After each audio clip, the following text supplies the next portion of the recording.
Should I prepare to transplant or should I just start off growing in the largest size pot? The answer comes down to the needs of the operation. And I think a lot of people just get into like they start a seed, they get into starting them in Dixie cups or a smaller pot. They don't think about starting off in the largest size pot initially. And so they trying to solve their problems organically keep transplanting up into larger and larger size pots. And then after they go through that process the first time, they just become familiar with how they did it the first time. They keep going with it. I think that's predominantly how the majority of growers go through that natural cycle. One of my longest clients, Stig, he's come onto the channel multiple times. We actually had him put seeds directly into his grow beds on one of his grows. And the reason why we used him is because he's just really one of the most consistent growers now for 4 or 5 years that we've recorded almost all of his grows for 4 years or so. And when he put his seed directly into the pot, he ended up actually getting a slightly lower yield versus him starting off in his 4-inch by 4-inch pots, William veg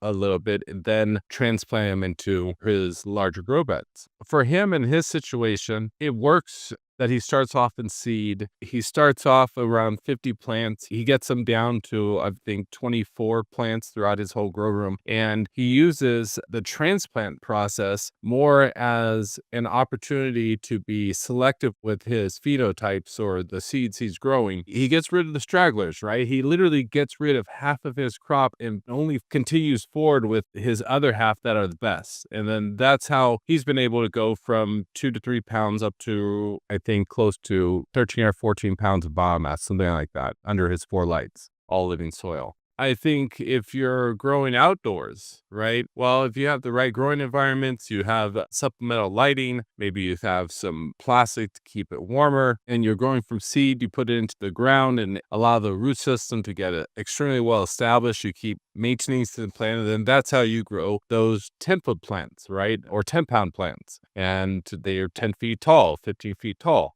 But let's say you're just growing 2 plants. You're not selecting. I've created another video showing where you could actually start your plant, the lowest part of your pot, and as you take the leaves off, keep adding soil back to it. So by the time it gets to the top of your, what I recommend normally is around a 10-gallon size pot when growing indoors, your plant's already 3 weeks old, right? So you never transplanted, but instead of putting the seed on the top of the pot and letting it start off, we're putting it on the bottom of the pot and slowly adding soil over time while maintaining her to really take advantage of your height constrictions. There's also, transplant shock that goes into it a little bit, and that slows down a little bit. But if you have everything under control and you're transplanting strong plants, it's not going to make that big of a deal. So I think there's always going to be a need for transplants. Even in industrial growing, they're starting off all their plants, and a lot of these companies do transplants, right? It's just easier to start them off in a greenhouse under a smaller environment because that's also a big part of it, right? Is power consumption. It takes more energy to keep a large environment environmentally under control than it does a smaller environment. And a lot of times, transplanting normally comes into that situation because of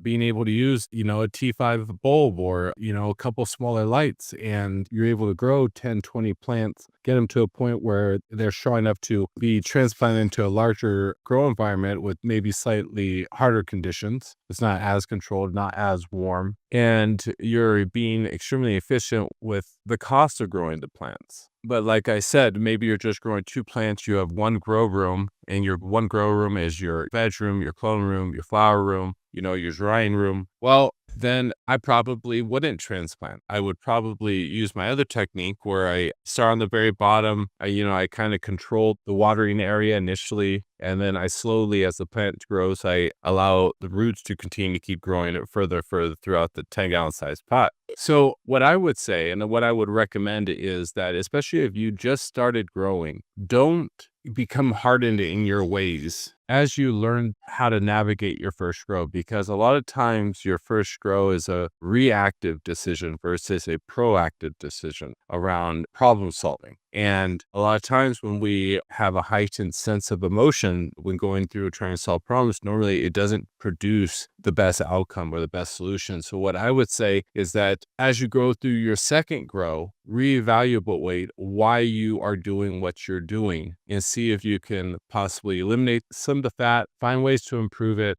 and incorporate the other metrics in your grow. Cost of your grow, cost of lights, amount of soil you're using, the amount of space you have, how many lights you have, how much it will cost to set up 3 grow rooms versus 1 grow room. Evaluate if you want to start indoors and transplant outdoors. Evaluate whether you're starting in a greenhouse. Evaluate all these other reasons. And I know starting growing is hard taking into consideration all these things because you're just started growing. What I'm just saying is every time you go through this process, just reevaluate why you did what you did last time and see if there's a way to slightly improve it or some of the fat.